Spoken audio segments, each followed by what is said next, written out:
mga langga, ito nga pala yung papaya namin na talaga namang pinaghirapan ko yan para lang siya tumubo dyan. Yes, marami akong papayang tinanim dito sa aking garden pero siya lang talaga yung nakasurvive. At ayan na nga mga langga, namunga na siya at hinog na. O, diba?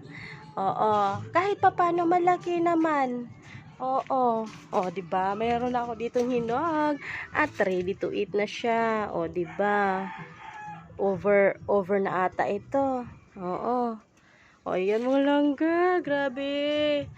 Mamaya pitasin na kita. So, for the first time mga langga, makakakain na ako ng papaya ko mula dito sa aking garden. So, ayan po ang aking garden na hinukay-hukay ko nung isang araw pa. Oo, talagang pinaghirapan ko yan. Alam nyo ba?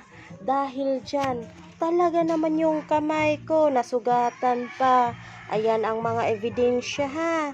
Talagang nasaktan talaga ako dyan sa paghuhukay. Pinahirapan talaga ako niyan.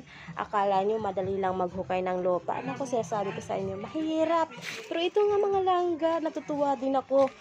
For how many years? Wow. How many years siya? Actually, nung 2 years ago na siya.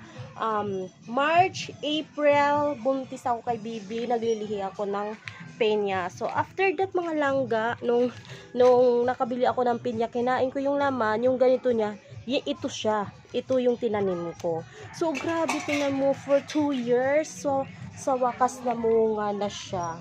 Ayan, nagkaganyan yan mga langga, nabali itong mga dahon niya, kasi natumbahan siya ng malunggay na kahoy kasi pinutol ko yung malunggay ko para kasi ang taas niya mga langga, grabe hindi ko na maabot doon sa taas. Pinutol ko siya dyan para tumubo ulit siya dyan lang at saka abot-abot ko.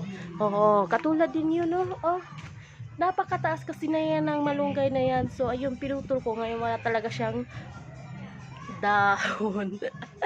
So, ayan mga langga, ito ang aking santol, o diba, taas-taas ito ang aking avocado. So, medyo laya na ang ibang dahon niya kasi dati, dito ako nagsusunog. So far, okay naman siya. So, ayan, by the way, dalawa lang itong nakasurvive na aking pinya.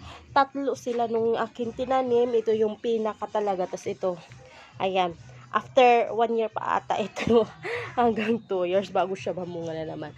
So ito po yung aking langka. Oo, 2 years na yan siya mga langga dyan. So far mataas na siya. Ito din 2 years na rin tong ko, avocado at saka yung santol. Kasi nung buntis pa lang ako niyan, talaga yung buto lang linagay ko lang dyan. Oo, at saka ayun, tumubo na siya katulad ng santol. Actually may mangga din yan dyan kinuha ko lang kasi mahirap ba magpatubo ako dito ng mangga ba mga langga.